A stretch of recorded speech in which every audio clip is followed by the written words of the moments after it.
Was اور نصیحتیں، لفظ لفظ حکمتیں، ابر علم و آگہی سے برستی بارشیں، شرع کے امور سے، دین کے شعور سے، قلب و ذہن جگمگاتے ہیں سچ کے نور سے، خطبہ جمعۃ المبارک۔ بسم اللہ الرحمن الرحیم۔ ان الحمد للہ نحمده ونستعینه ونستغفره ونؤمن به ونتوکل علیہ ونعوذ باللہ من شرور انفسنا ومن سیئات اعمالنا، من يهده اللہ فلا مضل له ومن يضلله فلا هادی له، واشهد ان لا الہ الا اللہ واشهد ان محمدا عبده ورسوله۔ اما بعد فإن خیر الحدیث کتاب اللہ وخیر الہدی ہدی محمد صلی اللہ علیہ وسلم، وشر الامور محدثاتها وکل محدثۃ بدعہ وکل بدعۃ ضلالہ وکل ضلالۃ فی النار۔ اعوذ باللہ من الشیطان الرجیم۔ محمد الرسول اللہ والذین معہ اشداء علی الکفار۔ تمام قسم کی تعریفات اور حمد و ثنا اللہ مالک الملک کے لیے ہیں، جو تمام کائنات کے خالق، مالک اور رازق ہیں، جو اپنے بندوں پر بے شمار انعامات اور احسانات کرنے والے ہیں، جو ہمیشہ سے ہیں اور ہمیشہ ہی رہیں گے، نہ جن کی ذات میں کوئی شریک ہے، نہ جن کی صفات میں کوئی شریک ہے۔ حمد و ثنا کے بعد لاکھوں کروڑوں درود و سلام ہوں اس ہستی اقدس و مقدس پر کہ جن کا نام نامی اور اسم گرامی حضرت محمد الرسول اللہ صلی اللہ علیہ وآلہ وسلم ہے، جنہیں تمام کائنات کا ہادی، رہنما، مقتدا، پیشوا، رہبر، امام بنا کر بھیجا گیا، اور جن کے قلب اطہر پر اللہ رب العزت نے اپنی آخری کتاب حمید کو نازل فرمایا۔ حمد و ثنا اور درود و سلام کے بعد لاکھوں رحمتیں ہوں آپ کے صحابہ پر، امت کے ادیبوں پر، شہیدوں پر، واعظین پر، مبلغین پر، کہ جن کی وجہ سے اسلام ٹھیک اور مکمل حالت میں ہم تک پہنچا۔ معزز سامعین گرامی قدر، نبی کریم صلی اللہ علیہ وسلم تمام کائنات کے ہادی ہیں، رہنما ہیں، مقتدا ہیں، پیشوا ہیں، اور ان کے ساتھی ایسے ہیں کہ جن کی مثالیں اللہ رب العزت نے تورات اور انجیل میں نازل فرمائیں، اور ان کے بڑے ساتھیوں میں سے ایک ساتھی حضرت ابو بکر صدیق کا تذکرہ گزشتہ کئی خطبات میں آپ کے سامنے رکھا تھا، بعد ازاں ربیع الاول کے حوالے سے چند گزارشات کی تھی۔ اسی ضمن میں نبی کریم صلی اللہ علیہ وسلم کے دوسرے عظیم الشان صحابی، جو قدر و منزلت میں بھی، جو احترام میں بھی، جو مقام میں بھی، جو ایمان میں بھی، جو علم میں بھی، نبی کریم صلی اللہ علیہ وسلم کے بعد حضرت ابو بکر، اور حضرت ابو بکر کے بعد اگر کسی کا مقام و مرتبہ ہے تو وہ حضرت عمر ہے۔ حضرت عمر کا مقام و مرتبہ بالاتفاق، بالاجماع حضرت ابو بکر کے بعد ہے۔ یہ اس بات کے اوپر اہل سنت والجماعت کا اجماع ہے، لیکن حضرت عمر کا مقام و مرتبہ باقی دیگر تمام صحابہ سے ابو بکر کے علاوہ افضل ہے، حتیٰ کہ آپ کی شان میں نبی کریم صلی اللہ علیہ وسلم نے ایسی ایسی باتیں کی ہیں کہ انسان حیرت زدہ رہ جائے۔ یہ وہ ذات ہے، یہ وہ ہستی ہے، خاص طور پہ جو یہ صاحبین ہیں حضرت ابو بکر و حضرت عمر، ان کو بعض احباب تان کا، تنقید کا نشانہ بناتے ہیں۔ ایسی ہستیاں جن کو چشم فلک نے نبیوں کے بعد سب سے افضل پایا، اگر وہ لوگوں کے تان و تشنیع سے، سب و شتم سے محفوظ نہیں تو عام انسان، عام ولی اللہ، عام عالم ایسے لوگوں کی تان و تشنیع سے کیسے بچ سکتا ہے؟ حضرت عمر کون ہیں؟ نبی کریم صلی اللہ علیہ وسلم نے فرمایا میرے اوپر نبوت کا سلسلہ ختم ہو گیا۔ اس روایت میں بعض لوگوں نے کلام کیا ہے، لیکن نبی کریم صلی اللہ علیہ وسلم کا فرمان سنیے، میرے اوپر نبوت کا سلسلہ ختم ہو گیا ہے، لیکن میں بتاؤں اپنی امت کو، آپ کو اور مجھے بتانے کے لیے کہہ رہے ہیں، اگر جبریل امین میرے بعد کسی کے قلب اطہر پر اترتے تو وہ عمر ہوتا۔ حضرت عمر کی یہ شان ہے۔ حضرت عمر کی شان یہ نبی کریم صلی اللہ علیہ وسلم صحیح حدیث میں آتا ہے، پرانی امتوں میں صاحب الہام لوگ ہوا کرتے تھے. صاحب الہام سے مراد کیا؟ ان کے پر وحی آتی ہی نہیں. وہ جو کوئی فیصلہ کرتے تھے اپنی دانائی، اپنی بصیرت، اللہ رب العزت کے عطا کردہ فہم سے ان کا فیصلہ درست ہوتا تھا. ایسے لوگوں کو صاحب الہام اس حدیث میں کہا گیا کہ پرانی امتوں میں بھی صاحب الہام ہوا کرتے تھے، اور اگر میری امت میں کوئی صاحب الہام ہے تو وہ عمر ہے. اتنا بڑا مقام و مرتبہ. اور یہ باتیں حضرت عمر کی انشاءاللہ تفصیل سے جب آئیں گی، بعض کرامات اس بات کے اوپر دلالت کرتی ہیں کہ نبی کریم صلی اللہ علیہ وسلم نے یہ الفاظ بلا وجہ نہیں کہ. حضرت عمر کا نسب نامہ نبی کریم صلی اللہ علیہ وسلم کے ساتھ کعب بن لوئی پہ جا کے مل جاتا ہے. قریش سارے ویسے ہی عدنان کی اولاد میں سے ہے، تو جتنے بھی صحابہ قریشی ہوں گے ان کا نسب نامہ نبی کریم صلی اللہ علیہ وسلم سے ضرور ملے گا. کسی نہ کسی سلسلے پہ جا کے، دادا نہیں، پردادا، پردادا نہیں، ان کے والد تو یہ نبی کریم صلی اللہ علیہ وسلم ہی کے رشتہ دار بھی ہیں. لیکن اس قرابت کا بھی لوگ خیال نہیں رکھتے، اور اسی کے اوپر بس ہے. نبی کریم صلی اللہ علیہ وسلم کے اوپر ایمان لانے کا حضرت عمر کا جو معروف واقعہ ہے، اس روایت کے اندر بھی کلام موجود ہے. بعض احباب کے نزدیک تو یہ روایت منکر ہے، بعض نے ضعیف کا. وہ روایت مشہور و معروف ہے کہ جاتے ہیں، نکلتے ہیں کہ میں نبی کریم صلی اللہ علیہ وسلم کا پتہ لیتا ہوں، تو وہ ایک رستے میں ساتھی کہتے ہیں پہلے اپنے گھر کی خبر لے. یہ سارے کا سارا واقعہ مشہور ہے، کتابوں میں بچوں کو نصاب میں پڑھایا جاتا ہے. لیکن اس کے اندر بعض علتیں ہیں، بعض ضعف موجود ہے. لیکن مختصر یہ واقعہ یہ ہے، جاتے ہیں بہنوئی اور بہن نے اسلام کو قبول کیا ہوتا ہے، قرآن سنتے ہیں، طٰہٰ، سورۃ طٰہٰ کی آیات تلاوت ہوتی ہیں، ان کا دل بدل جاتا ہے. یہ روایت اس میں ضعف موجود ہے. جو صحیح ترین روایات حضرت عمر کے قبول اسلام کی ہیں، ایک حضرت عمر خود بیان کرتے ہیں اور دوسری ان کے بیٹے عبداللہ ابن عمر بیان کرتے ہیں. وہ روایات صحیح ہیں، ان میں کوئی کلام موجود نہیں ہے. حضرت عمر کو ہدایت ملنے کا سبب سب سے پہلی بات کیا ہے؟ نبی کریم صلی اللہ علیہ وسلم نے اللہ کی بارگاہ میں ہاتھوں کو اٹھایا اور کہا، اللہ، ابو جہل میں سے اور عمر ابن خطاب میں سے تجھے جو زیادہ محبوب ہے، تجھے جو زیادہ پسند ہے، اس کے ذریعے اسلام کو قوت بخش دے، اس کے ذریعے اسلام کو عزت بخش دے. اس اکیلی حدیث سے بھی یہ بات ثابت ہوتی ہے کہ اللہ رب العزت کو بھی محبوب کون تھے؟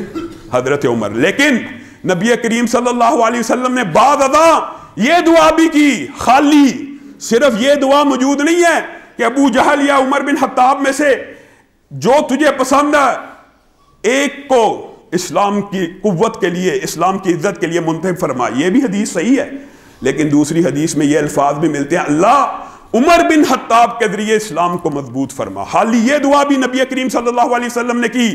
اصل میں تو مراد رسول ہیں، اصل میں تو دعائے رسول کا نتیجہ ہے. لیکن ہدایت کا ایک راستہ ہوتا ہے، ایک طریقہ ہوتا ہے. ملی کیسے؟ حضرت عمر خود بیان کرتے ہیں، کہتے ہیں اسلام کی بعض باتیں مجھے بڑی اٹریکٹ کرتی تھی. جب مظلوموں کے اوپر ظلم کیا جاتا تھا، جب غلام صحابہ کے اوپر ظلم کیا جاتا تھا، جب غریب صحابہ کے اوپر ظلم کیا جاتا تھا، ظلم سہنے کے باوجود ایک اللہ کا نام لیتے تھے، میں حیرت زدہ رہ جاتا تھا. اس میں کیا بات ہے؟ یہ ایمان کی کون سی لذت ہے؟ یہ ایمان کی کون سی چاشنی ہے؟ کہتے ہیں ایک دن میں نے بھی مختلف قریشیوں کی طرح ارادہ کیا کہ سنوں تو صحیح نبی کریم صلی اللہ علیہ وسلم پڑھتے کیا ہیں. کہتے ہیں میں خانہ کعبہ میں، یہ حدیثیں صحیح ہیں، یہ روایات اس روایت کے مقابلے میں زیادہ درست ہے. کہتے ہیں میں پردے کی اوٹ میں نبی کریم صلی اللہ علیہ وسلم سے سن رہا ہوں. کہتے ہیں الفاظ اتنے خوبصورت، سورۃ حاقہ کی نبی کریم تلاوت فرما رہے تھے. کہتے ہیں الفاظ اتنے خوبصورت تھے، دل کے اوپر اثر کر رہے تھے. میں نے کہا یہ کسی شاعر کا کلام ہے. کہتے ہیں ابھی میں نے یہ کہا، ابھی اپنے دل میں سوچا، ابھی دماغ میں یہ خیالات بن ہی رہا تھا، نبی کریم صلی اللہ علیہ وسلم نے آیت کی تلاوت فرمائی، انہ لقول رسول کریم وما ہوا بقول الشاعر قلیلا ما تؤمنون. کہتے ہیں میں نے ابھی یہ سوچا ہی تھا تو نبی کریم نے کہا یہ بہت بزرگ رسول کا کلام ہے، جو آسمان سے ایک بزرگ فرشتہ لے کے اترتا ہے، یہ کسی شاعر کا کلام نہیں. کہتے ہیں میرے دل کو چوٹ پڑی. میں نے کہا یہ تو کوئی کاہن ہے جو میرے دل کے خیالات بھی پڑھ رہا ہے. یہ تو کوئی کاہن ہے, یہ تو کوئی قیافہ شناس ہے, اس کے ساتھ کوئی جن ہے جو میری خبریں, میرے دماغ میں اٹھنے والے خیالات اس کو بتا رہا ہے. کہتے ہیں ساتھ ہی نبی کریم نے آیت پڑھی وَلَا بِقَوْلِ كَاهِنٍ قَلِيلًا مَا تَذَكَّرُونَ. یہ کسی کاہن کا کلام نہیں ہے, تنزیل من رب العالمین, یہ آسمان کے رب کی طرف سے نازل ہوا ہے. حضرت عمر کہتے ہیں میرے دل کو چوٹ لگی, دنیا بدلنے کا سبب یہ چند آیات بنی. یہ حضرت عمر خود بیان کرتے ہیں وَلَوْ تَقَوَّلَ عَلَيْنَا بَعْضَ الْأَقَاوِيلِ لَأَخَذْنَا مِنْهُ بِالْيَمِينِ. نبی کریم صلی اللہ علیہ وسلم کیسی کیسی آیات کی تلاوت کر رہے ہیں. یہی آیات انسان کو ہدایت دے سکتی ہیں.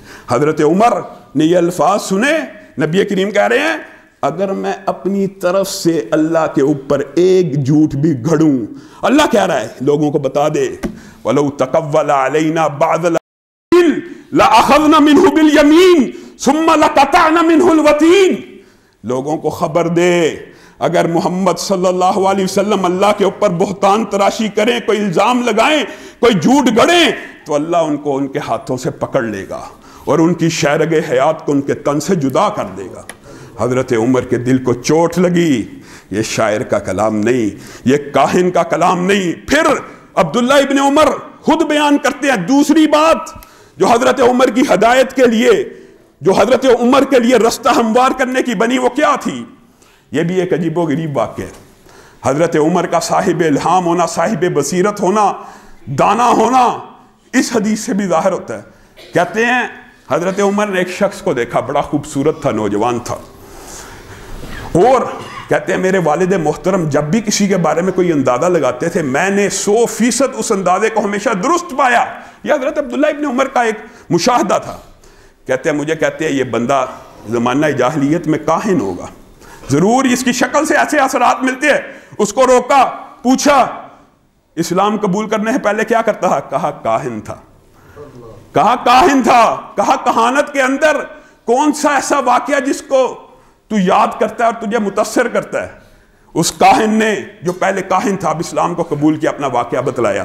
حضرت عمر کو واقعہ بتلاتا ہے کہ جس واقعے نے میری زندگی کو بدلا وہ یہ تھا, میری جو غلام جننی تھی.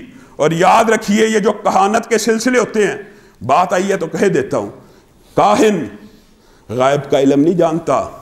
کاہن کے پاس ایک جن ہوتا ہے جو اس کا تابع ہوتا ہے, جو اس کا غلام ہوتا ہے. اور ہر انسان کے ساتھ اللہ رب العزت نے ابلیس کی نسل کا ایک اسی خوبیوں کا, اسی صفات کا, ابلیس کی صفات کا حامل جن پیدا کیا ہوا. ہوتا کیا ہے, کاہن اپنے جن سے ہم کلام ہوتا رہتا ہے. آپ کسی کاہن کے پاس چلے جائیں تو وہ آپ کا جو جن ہوتا ہے اس کو ساری ماضی کی خبریں بتا دیتا ہے. یہ بندہ ایسا ہے, اس بندے نے یہ کیا ہے. اور کاہن جب آپ کو بتاتا ہے تو ابھی یہ کھا کے آیا, تیرا فلاں وقت یہ معاملہ ہے, تیرا یہ مالی معاہدہ ہوا, تیرا فلاں کے ساتھ کوئی معاملہ چل رہا ہے, وہ بندہ کہتا ہے اوہو یہ تو کوئی بہت بڑا ولی اللہ شاید. یاد رکھیے کاہن بھی, جنات بھی آنے والے کل کی خبر نہیں دے سکتے. ہاں یہ ایک سلسلہ ہے, ایک کہانت کا, شیطانی علوم کا. انسان ماضی میں جو کچھ کرتا ہے وہ غائب نہیں ہوتا. انسان کا جو ماضی کا عمل ہے وہ غائب نہیں ہوتا. یہ بات بھی یاد رکھ لیجئے. آپ نے جو عمل کیا وہ تو فرشتوں نے بھی دیکھا ہے, وہ تو اللہ رب العزت نے بھی نوٹ کیا ہے, وہ تو کرامن کاتبین بھی نوٹ کر رہے ہیں, وہ تو دائیں بائیں والوں نے بھی نوٹ کر لیا, وہ تو ہر چیز محفوظ ہے. تو جو شیطان جن آپ کے ساتھ پیدا ہوا ہے, جو آپ کو برائی پہ اکسا رہا ہے, وہ بھی دیکھ رہا ہے, وہ بھی نوٹ کر رہا ہے. وہ اگر اس بات کی خبر کسی کاہن کے جن کو دے دیتا ہے اور وہ اندازہ لگا کے آپ کی ماضی کا کوئی واقعہ بتلا دیتا ہے تو آپ نے اس کو ولی اللہ نہیں سمجھنا, وہ جادوگر ہے, وہ کاہن ہے. اور نبی کریم صلی اللہ علیہ وسلم نے فرمایا جو کاہن کے پاس گیا, نجومی عراف کے پاس گیا, 40 دن کی اس کو پلنٹی ہے, کیا عبادت کرے گا, نماز چھوڑنا جائز نہیں, نماز پڑھے گا, لیکن 40 دن اللہ رب العزت اس کی نمازوں کو نہیں لکھے گا. 40 دن کی نمازیں اس کی زندگی سے مائنس کر دی جائیں گی. یہ اتنا بڑا گناہ ہے. اور افسوس آج گلی محلے میں چھوٹے چھوٹے کاہن بیٹھے ہوتے ہیں جن کو ہم ولی اللہ سمجھ لیتے. اور اس کاہن نے حضرت عمر کو بتلایا کہ جو زندگی بدلی اس کی وجہ یہ تھی، ایک دن میری جننی آئی، کہا اب میں تیرے تابع نہیں رہوں گی، اب میں جا رہی ہوں، تو کیا نہیں دیکھتا آسمان پہ اللہ رب العزت نے پہرے لگا دیے ہیں۔ پہلے ہم آسمان پہ جایا کرتے تھے، کوئی خبر اچک لیا کرتے تھے، اب جاتے ہیں تو شہاب ساق کے پیچھا کرتا ہے، میں یہاں سے جا رہی ہوں۔ حضرت عمر نے اس کی بات کی تصدیق کی، اور عبداللہ ابن عمر بیان کرتے ہیں حضرت عمر کے اسلام لانے میں یہ واقعہ تھا۔ حضرت عمر کہتے ہیں میرے ساتھ بھی ایسا واقعہ پیش آیا، میں ایک دن بتوں کے پاس سویا ہوا تھا، بت کے آستانے کے اوپر ایک گائے کو ذبح کیا گیا، اس گائے کو جب ذبح کیا گیا اس کے اندر سے چیخ کی آواز آئی، ایک جننی نے کہا اگر مراد پانی ہے، کہتا سب مشرک سن رہے ہیں، سب مشرک، لیکن تعصب ہوتا ہے، ایک خاندانی تعصب ہوتا ہے، انسان کو اپنے آباء و اجداد کا دین چھوڑنے میں وقت لگتا ہے، لیکن چوٹ لگ جاتی ہے۔ اصل میں آج بھی اگر آپ دیکھیں تو سارے مسائل معاشرے میں کیا ہیں، باپ دادا کا دین نہیں چھوڑنا۔ کیوں نہیں چھوڑنا؟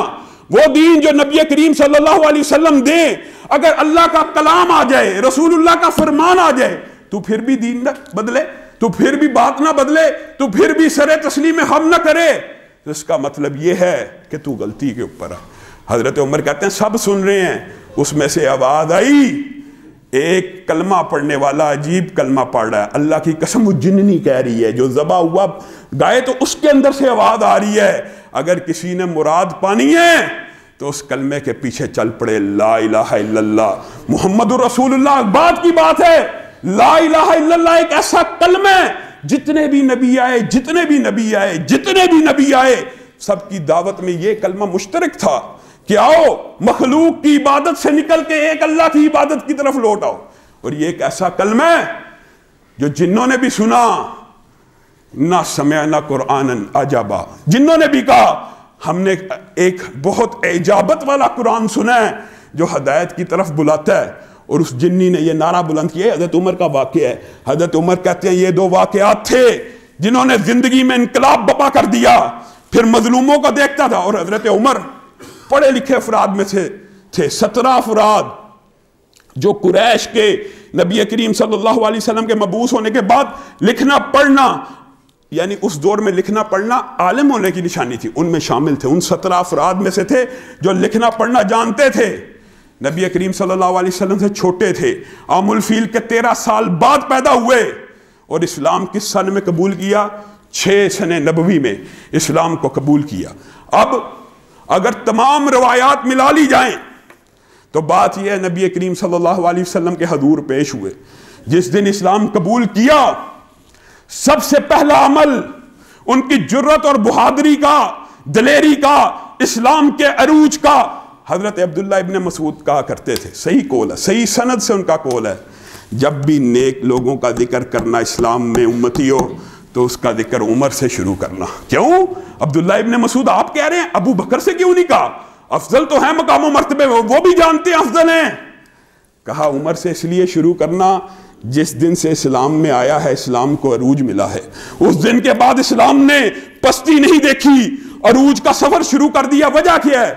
حضرت عمر ادھر اسلام قبول کرتے ہیں، ابتدائی طور پہ دین چھوڑنے کا جو دھچکا ہوتا ہے وہ ان کو لگا، وہ واقعات بھی ملتی ہے، لیکن پھر جب شرح صدر ہوا، کہا عرب کا کون سا آدمی ہے جو سب سے زیادہ تیزی سے خبریں پھیلاتا ہے؟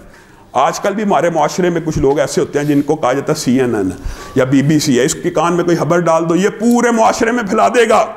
حضرت عمر کہتے ہیں عرب کا کون سا آدمی ہے جس کے کان میں کوئی خبر پہنچ جائے تو پورے عرب کو پتہ چل جائے؟ کہا جمیل نامی شخص ہے۔ حضرت عمر، یہ دلیری ہے، یہ بہادری ہے، اسلام قبول کیا، وقتی طور پہ جو لمحات آئے جب گزر گئے تو جمیل کو بلا کے کہتے ہیں میں نے اسلام کو قبول کر لیا ہے، میں محمد رسول اللہ صلی اللہ علیہ وسلم پہ ایمان لے آیا ہوں۔ ابھی جملہ مکمل نہیں تھا ہوا، جمیل بھاگ گیا، خانہ کعبہ میں پہنچا، قریش کو وعدے دینا شروع کر دی، سنو سنو۔ حضرت عمر پیچھے پیچھے ہیں، گھبرائے نہیں ہیں، ڈرے نہیں ہیں۔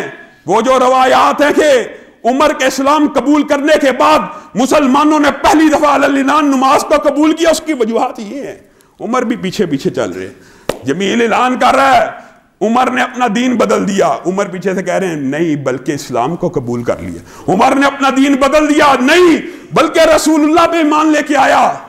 اور حضرت عمر کی جرت کا اندازہ کیجئے, قریشی پل پڑے, سردار پل پڑے. 3 دن پہلے حضرت حمزہ نے اسلام قبول کیا, ان کے لیے بہت بڑی بات تھی. یہ کیا ہو رہا ہے؟ قریش کے پڑھے لکھے اور قریش کے بہادر اگر نبی کریم صلی اللہ علیہ وسلم کے اوپر ایمان لے آئیں گے تو ہمارے آباء و اجداد کے دین پہ کون رہے گا؟ حضرت عمر کے اوپر پل پڑے کہ اس کو آج سزا دیتے ہیں. روایات کے اندر آتا ہے 2 پہر عمر اکیلے لڑتے رہے. 20 لوگوں نے حملہ کیا, لڑتے لڑتے لڑتے لڑتے سورج جب ڈھلنے لگا تھک گئے اور اپنے ہاتھوں کو روک لیا لڑنے سے اور بیٹھ گئے. ان کے اوپر ضربیں لگیں, ان کو مارنے کی کوشش کی. تو حضرت عمر کی بصیرت کا اندازہ کیجئے, حضرت عمر کی دانائی کا. وہ جو صاحب الہام کے الفاظ ہیں اس کا مقصد اور اس کا مطلب یہ ہے, حضرت عمر نے اس دن یہ کہا, اس دن اگر ہم صرف 300 ہوں, اگر ہم صرف 300 ہوں, اللہ کی قسم تم مٹ جاؤ گے. حضرت عمر سن 6 نبوی میں کہہ رہے ہیں اور ان کا یہ قول بدر میں سچا ثابت ہوا. صرف 313 تھے. قریش کے سارے کفار آپ کے مقابلے میں اکٹھے ہو کے بھی شکست کو کھا جاتے. حضرت عمر اس دن کہتے ہیں اگر ہم صرف 300 ہو گئے تو پھر تم ہمارے سامنے ٹک نہیں سکو گے. حضرت عمر کے اسلام لانے کے بعد اسلام کو تقویت ملی, قوت ملی, لیکن اللہ رب العزت کے اور معاملات ہوتے ہیں. حضرت عمر کو بھی اجازت دی گئی ہجرت کر جاؤ. حضرت عمر نے بھی ہجرت کی. انشاءاللہ وہ واقعات کہ حضرت عمر نے 6 نبوی کے بعد کون کون سی قرآنی آیات کے نزول کا سبب بنے اور صاحب الہام ہونے کا مقصد اور مفہوم کیا ہے, جس کو بعض لوگ غلط لیتے ہیں. نعوذ باللہ. صاحب الہام کا یہ مطلب ہے کہ نبی کریم دنیا سے چلے گئے تو فرشتے کی آمد و رفت جاری ہے. یہ مطلب نہیں ہے. اللہ کی قسم جبریل امین نبی کریم کے علاوہ کسی کے قلب اتھر پہ نہیں اتریں گے. ہاں, دنائی سے, فہم سے, بصیرت سے کوئی انسان صحیح فیصلہ کر سکتا ہے. یہ اللہ رب العزت کی عطا ہوتی ہے. اور حضرت عمر اسلام کو قبول کیا تو پھر پورا قبول کیا. اپنی اولاد کی بات آئی ہے ذہن میں, عجیب و غریب قسم کی تربیت کر رہے ہیں. عبداللہ ابن عمر چھوٹے ہیں, ان کو فجر کی نماز پڑھنے لے کے آئے ہیں. عبداللہ ابن عمر کے ساتھ نماز پڑھی, فجر کی نماز ادا کرنے کے بعد واپس گھر کی طرف جا رہے ہیں. عبداللہ ابن عمر چھوٹے ہیں, بچے ہیں, ابھی سن بلوغ کے پاس کے قریب ہیں.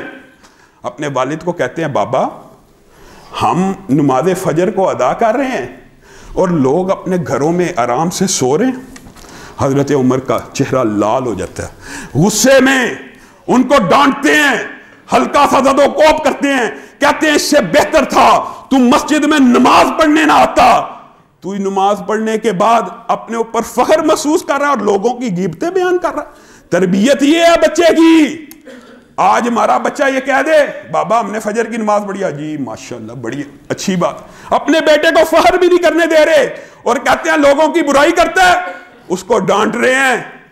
تو اپنے نیکی کے اوپر فخر کرنے آ گیا, تو اپنی نیکی جتلا رہا. یہ نتیجہ ہے, نتیجہ ہے اللہ کی قسم تربیت کا. عظیم الشان نتیجے ہیں اس تربیت کے. عبداللہ ابن عمر کی پھر زندگی کے اوپر روشنی ڈالیے, کیسی تربیت کی. اب بات آئی ہے ذہن میں, ان کے واقعات آنا شروع ہو گئے. حضرت عبداللہ ابن عمر اپنے والد کو کہتے ہیں بابا آپ ہمیں کاروبار نہیں کرنے دیتے, آپ اب خلیفۃ المسلمین بن گئے, اس کا مطلب یہ ہم تجارت نہ کریں, ہم بزنس نہ کریں.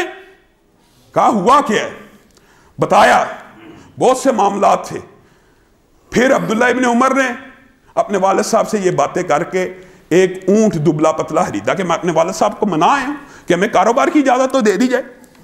ایک دبلا پتلا اونٹ خریدا اور چھوڑ دیا. عرب معاشرے میں رواج ہے اونٹ صحرا میں چرتا ہے, پھرتا ہے, جو درخت وغیرہ لگے ہوتے ہیں کھاتے ہیں. اس زمانے میں یہ کنسیپٹ نہیں تھا یہ ہمارا درخت نہ کھائے, فلاں نہ کھائے, جاڑی نہ کھائے. خیر کچھ دنوں بعد وہ اونٹ تندرست ہو گیا, بہت موٹا تازہ ہو گیا. حضرت عمر کو پتا چلا عبداللہ ابن عمر نے ایک کمزور سا اونٹ خریدا تھا جو اب بڑا تندرست ہو گیا. کہا بیت المال میں داخل کرا دو. بیٹا پھر والد صاحب کے پاس پیش ہوا, والد صاحب آپ ہمیں وہی بات کوئی کاروبار کریں تب آپ ٹوکتے ہیں. اب میں نے ایک کمزور اونٹ اس نیت سے خریدا جب وہ موٹا ہو جائے گا بیچ جائے گا مجھے نفع مل جائے گا. ہاں تو سمجھتا ہے تو خلیفہ کا بیٹا ہے, اور خلیفہ کے بیٹے کے اونٹ کو کون اپنی چراگاہ سے چرنے سے روکے گا؟ یہ تو عمر کے بیٹے کا اونٹ ہے، ہر چراگاہ کھلی ہوگی کہ یہ خلیفۃ المسلمین کے بیٹے کا اونٹ ہے۔ تو چاہتا ہے عمر اللہ رب العزت کی بارگاہ میں نادم ہو، شرمندہ ہو؟ ہرگز تیرا اونٹ میں تجھے عطا نہیں کروں گا۔ اس کی وجہ بیان کی، وجہ سنیں۔ آج حکمرانی کے جتنے اصول ہیں، اسلوب ہیں، حضرت ابو بکر کے بارے میں بھی بیان کیا تھا، جب خلیفہ بنے تجارت چھوڑ دی، کیونکہ خلیفہ ہوں، تاجر ہوں گا تو لوگ میری دکان پہ آئیں گے، میرا کاروبار چمکے گا۔ حکمرانی کے اصول یہ ہیں کہ حضرت ابو بکر نے اپنا وظیفہ ایک مزدور کے برابر لگایا، اور حضرت عمر اپنے بیٹے کی تربیت کیسے کر رہے ہیں؟ تو کھلا پھرتا ہے تیرا اونٹ اور لوگوں کی چراگاہ میں چرتا ہے، لوگ اس وجہ سے نہیں روکتے، صرف اس وجہ سے کہ خلیفۃ المسلمین کے بیٹے کا اونٹ ہے، اس کے اندر بیت المال کا حق ہے، بیچا اور جس قیمت پہ انہوں نے خریدا تھا اتنی قیمت ادا کی۔ یہی وہ تربیت ہے، اور یہ ایک لمبا چوڑا باب ہے، لیکن ان کی تربیت کا ایک نتیجہ آپ کے سامنے رکھنا چاہتا ہوں۔ ان عبداللہ ابن عمر کے گھر ایک بیٹا پیدا ہوا، سالم جس کا نام تھا، عظیم الشان تابعی ہیں، عظیم الشان منزلت والے ہیں۔ یہ تربیت کا ایک سلسلہ ہے۔ خانہ کعبہ کے اندر طواف کر رہے ہیں، ہشام بن عبد الملک بنو امیہ کا بہت مضبوط بادشاہ آتا ہے، پتہ لگتا ہے عمر کا پوتا، اچھا عبداللہ ابن عمر کا بیٹا سالم، کھڑا ہو جاتا ہے کہ میں اس سے ملوں گا اور میں ان کا اکرام کروں گا، نیت بری نہیں، اکرام کرنے کی نیت سے ان کو تحفے تحائف دوں گا، حضرت عمر کا پوتا ہے، ملے گا، خوش ہوگا۔ ان کو روکتے ہیں دوران طواف، کہتے ہیں سالم مجھے اللہ رب العزت نے آپ کے آباء و اجداد کی وجہ سے، نبی کریم صلی اللہ علیہ وسلم کی وجہ سے پوری سلطنت کا، پورے اتنی بڑی سلطنت کا حاکم بنایا ہے، کیا آپ کو کوئی حاجت ہے، کوئی ضرورت ہے تو مجھے پیش کر دیجئے۔ ہشام بن عبد الملک کہہ رہے ہیں، سالم آگے سے جواب دیتے ہیں تو کیا دیتے ہیں؟ یہ وہی تربیت ہے، جواب ہے تو سنہرے حروف سے لکھا جانے والا۔ کہتے ہیں ہشام جس دربار میں کھڑا ہوں، جس مالک کے آگے کھڑا ہوں، جس مالک کے گھر میں کھڑا ہوں، اس کی موجودگی میں تیرے سے مانگتے ہوئے حیات تھی، تیرے سے مانگتے ہوئے شرم آ رہی ہے۔ ہشام بن عبد الملک اپنے ہرکاروں وزیروں کے ساتھ ہے، دل کو چوٹ لگتی ہے کہ شاید سالم نے میری انسلٹ کر دی ہے۔ بادشاہوں کی فطرت ہوتی ہے، نازک مزاج ہوتے ہیں، میری توہین کر دی ہے، ضد میں آ جاتا ہے، باہر کھڑا ہو جاتا ہے خانہ کعبہ کے باہر، صحیح کرتے ہیں وہ عبادات کر کے باہر نکلتے ہیں، اتنی دیر کھڑا رہتا ہے۔ کہا پہلے تو اس دربار کے اندر تھا، اب باہر آ چکا ہے، اب بتا کوئی حاجت ہے؟ آپ مجھے کیا دے سکتے ہیں؟ میں دنیا کا سارا مال حکم کر تیرے قدموں میں نچھاور کر دوں، تو میرے خلیفہ دوم کا پوتا ہے، حکم کر ساری دنیا کی سلطنت تیرے پاؤں پہ سالم نچھاور کر دوں۔ سالم جواب دیتے ہیں تو کیا دیتے ہیں؟ کہا اپنی نیکیوں میں سے کچھ دے سکتا ہے؟ ہشام چونکتا ہے، کہتا ہے نیکی تو کوئی کسی کو نہیں دے گا، اپنی نیکیوں میں سے تو کوئی بھی نہیں کسی کو دے گا۔ تو کہتے ہیں اللہ کی قسم جس نے پوری کائنات بنائی، جس نے پوری دنیا بنائی، جس کے دربار میں تب میں کھڑا تھا، جس نے سونا چاندی ہیرے جواہرات کو پیدا کیا، پوری کائنات دھرتی کے اندر جتنے بھی خزانے ہیں جس نے پیدا کیے، دنیا پیدا کی، دنیا تو میں نے اس سے بھی نہیں مانگی، اور تو کہتا ہے مجھے بتا دنیا کا کون سا ہاں اپنی نیکیوں میں سے کچھ دے سکتا ہے تو مجھے عطا کر۔ ہشام بن عبد الملک نے اس کے بعد کبھی سالم سے رابطہ نہیں کیا کہ پتہ چل گیا نہ بکنے والا ہے، نہ دنیا کا مال چاہنے والا ہے، نہ دنیا کی خواہش رکھنے والا۔ یہ تو بھائی بات آئی ضمنی طور پہ، حضرت عمر کی تربیت کے اثرات ان کی اولاد کے اوپر کیسے آئے، اور حضرت عبداللہ ابن عمر کا ایک باب جو ہے وہ ایک تفصیلی ہے، لیکن انشاءاللہ حضرت عمر کی سیرت کے حوالے سے چند تفاصیل آئندہ آنے والے خطبات میں بھی بیان کی جائیں گی۔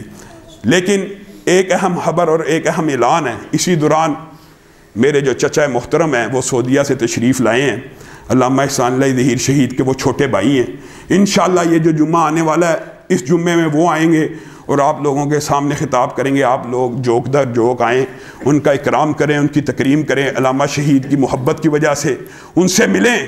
بہت بڑے عالم ہیں، لیکن ضروری نہیں ہوتا ہر عالم بہت بڑا خطیب بھی ہو۔ آپ سب لوگ انشاءاللہ ان سے ملیں گے، ان کی گفتگو سے مستفید ہوں گے۔ انشاءاللہ یہ جو روحانی تعلقات ہوتے ہیں یہی اصل میں تعلق کی بنیاد ہوتے ہیں. آپ کا اور میرا رشتہ، آپ کا اور میرا تعلق صرف اور صرف اللہ رب العزت کے لیے ہے. اللہ رب العزت جو کہا گیا، جو سنا گیا، اس کو سمجھنے کی توفیق عنایت فرما. ان الحمد لله نحمده ونستعينه ونستغفره ونؤمن به ونتوكل عليه ونعوذ بالله من شرور انفسنا ومن سيئات اعمالنا من يهده الله فلا مضل له ومن يضلل فلا هادي له واشهد ان لا اله الا الله واشهد ان محمدا عبده ورسوله. اما بعد فان خير الحديث كتاب الله وخير الهدي هدي محمد صلى الله عليه وسلم وشر الامور محدثاتها وكل محدثة بدعة وكل بدعة ضلالة وكل ضلالة في النار. حضرت عبداللہ ابن مسعود کا جو قول جزوی طور پہ آپ کے سامنے بیان کیا، چونکہ وہ ذکر آ چکا ہے اس لیے ان کا جو قول پورا ہے وہ آپ کے سامنے رکھنا چاہتا ہوں. اسلام کی ابتدا سے حضرت عمر اسلام میں شامل ہوئے تو اسلام کو عزت ملی، اور حضرت عبداللہ ابن مسعود نے کہا جب بھی اچھے لوگوں کا تذکرہ کرو تو عمر سے شروع کرو. وجہ یہ ہے کہ اسلام کو عمر کی وجہ سے عزت ملی. اور اگلے جملے ذرا غور کرنا. عمر ایسے خلیفہ تھے، عمر ایسے امیر تھے جن کی زندگی میں ہر روز امارت، حکومت، سلطنت، ریاست بڑھتی چلی گئی. اور میں یہ سمجھتا ہوں، عبداللہ ابن مسعود اپنا کہہ رہے ہیں جس کی تائید میں حدیث بھی موجود ہے، جس کی تائید میں حدیث بھی موجود ہے، میں یہ سمجھتا ہوں کہ عمر ایسی شخصیت تھے کہ ابلیس شیطان خود بھی کوئی بدعت ایجاد کرنے کی جرت کرتا تو حضرت عمر اس کی بدعت اس کے منہ پہ مار دیتے. اور عمر کی زندگی میں شیطان کو بھی جرت نہ ہوئی کہ وہ کسی بدعت کو ایجاد کرتا، جس کی تصدیق اس حدیث سے ہوتی ہے. ایک مرتبہ حضرت عمر آئے تو نبی کریم مسکرانے لگے، کہا جنوں کے بھی اور انسانوں کے بھی شیاطین اس شخص کو دیکھ کے بھاگ جاتے ہیں. جنوں کے بھی اور انسانوں کے بھی، اور جنوں میں سب سے بڑا شیطان ابلیس ہے. اور ابلیس کے بارے میں اس حدیث سے یہ بات ثابت ہوتی ہے کہ حضرت عمر جس گلی سے بھی چلتے تھے ابلیس ادھر سے بھاگ جاتا تھا. اور پھر کہتے ہیں عمر وہ ہے کہ میں یہ سمجھتا ہوں، یہ حضرت عبداللہ ابن عمر مسعود کا ذاتی اجتہاد ہے، یہ ذاتی رائے ہے کہ عمر کے ساتھ ایک فرشتہ تھا جو کبھی عمر کو ادھر ادھر نہیں تھا بھٹکنے دیتا. عمر کے ساتھ اللہ کی رہنمائی تھی. یہ حضرت عبداللہ ابن مسعود بیان کر رہے ہیں اور ایک عجیب لفظ بیان کرتے. عمر جس دن شہید ہوئے زمین و آسمان کی کوئی مخلوق ایسی نہیں ہوگی جو ان کی شہادت پہ غمزدہ نہ ہو. عبداللہ ابن مسعود کہہ رہے ہیں. اور الفاظ جو عجیب ہیں وہ یہ ہیں کہ مخلوقات میں سے کوئی ادنا مخلوق اگر وہ چاہے کتا ہی کیوں نہ ہو، یہ ان کے الفاظ ہیں، اگر مجھے پتہ لگے وہ عمر سے محبت کرتا ہے تو میں اس سے محبت کرنا شروع کر دوں. اتنے بڑے صحابی کے اعزاز میں کیا کیا الفاظ کہہ رہے ہیں. اور حضرت عمر اللہ کی قسم سنا بہت ہے بعض لوگوں نے، ان کا جاہ و جلال تھا، اس بات میں کوئی شبہ نہیں ہے، لیکن عاجزی بھی بہت تھی. عاجزی کی ایک مثال بیان کر کے اپنی بات کو ختم کروں گا انشاءاللہ. ان کی سیرت کی تفاصیل آئندہ آنے والے خطبات میں مسلسل بیان ہوتی رہیں گی. حضرت ابو مسلم خولانی صحابی ہیں؟ نہیں، تابعی ہیں نا. سارے تابعی جمع ہو جائیں ایک صحابی کی عظمت کو نہیں پہنچ سکتے، یہ مسلمہ عقیدہ ہے. لیکن ابو مسلم خولانی تابعی ہیں. مدینہ میں گھوڑا باندھ رہے ہیں، اترتے ہیں. اب یہ دیکھیے ذہانت، بصیرت، فہم. عمر دوڑ کے جاتے ہیں، تیرا نام کیا ہے؟ کون ہے وہ شخص جس کو اسود انسی نے آگ میں پھینکا تھا اور آگ نے اس کو زندہ نہیں تھا جلایا اور وہ باہر نکل آیا؟ مطلب کیا پہچان گئے تھے وہی ابو مسلم خولانی. اور ان کا یہ اعزاز ہے، یاد رکھیے اس امت کے اندر حضرت ابراہیم کی سنت اگر کسی نے زندہ کی ہے تو ابو مسلم خولانی نے کی ہے. واقعہ سب کو معروف واقعہ پتہ ہوگا. اسود انسی نے جھوٹی نبوت کا دعویٰ کیا، آگ کی خندقیں جلائیں، ابو مسلم خولانی کو دعوت دی، مجھ پہ ایمان لے آؤ. کہا نہیں لاؤں گا، میں تو محمد رسول اللہ پہ ایمان لے کے آیا ہوں. آگ کی خندقوں میں پھینک دیا. ابو مسلم خولانی مسکراتے ہوئے آگ میں کودے. آگ نے ابو مسلم خولانی کے کپڑوں کو بھی نہیں جلایا. نکل آئے واپس. چہار عالم میں یہ شہرت پھیل گئی. اسود انسی کو اس کے ساتھیوں نے کہا اس بندے کو ملک بدر کر دے ورنہ تیری نبوت ساری خطرے میں پڑ جائے گی، اس کو تو نے آگ لگائی، اس کے اوپر آگ کا اثر نہیں ہوا، یہ بڑا کام خراب ہے۔ خیر ان کو اسود انسی نے ان کو نکال دیا۔ اب یہ مدینہ میں آتے ہیں، عاجزی کی بات کر رہا ہوں، جمیع تابعین مل جائیں، سب سے ادنا صحابی کے مقام و مرتبے کو نہیں پہنچ سکتے، لیکن حضرت عمر کی عاجزی کیا بھاگ رہے ہیں ایک تابعی کے لیے اور پوچھتے ہیں کون ہے تو؟ کون تھا وہ شخص؟ کیا تو وہی ہے؟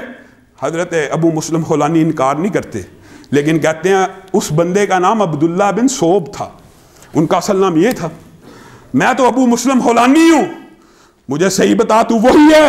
بار بار پوچھنے کے اوپر ان کی بھی عاجزی دیکھیے، بتلا ہی نہیں رہے۔ یہاں پہ ولی اللہ کون ہے جو کلیم کرے میں ولی اللہ ہوں؟ ولی اللہ کو کبھی ضرورت ہوتی ہے کلیم کرنے کی، دعویٰ کرنے کی؟ ایک نشانی یہ بھی یاد رکھ لیجئے، اللہ کی قسم جو دعویٰ کرے میں ولی اللہ، وہ ولی اللہ نہیں ہو سکتا۔ ولی اللہ کو کلیم کرنے کی کیا ضرورت ہے؟ ابو مسلم خولانی آگ سے زندہ نکل کے آ رہے ہیں اور بتا نہیں رہے میں وہی ہوں۔ حضرت عمر بار بار پوچھ رہے ہیں، جب جھنجھوڑا کہا ہاں میں وہی ہوں، آنکھوں میں آنسو آ گئے، گلے لگے، حضرت ابو بکر صدیق کے پاس لے کے آئے، کہا اللہ تیرا شکر ہے ابو بکر، اس سے مل، یہ وہ ہے جس نے امت میں ابراہیم خلیل کی سنت کو زندہ کی ہے۔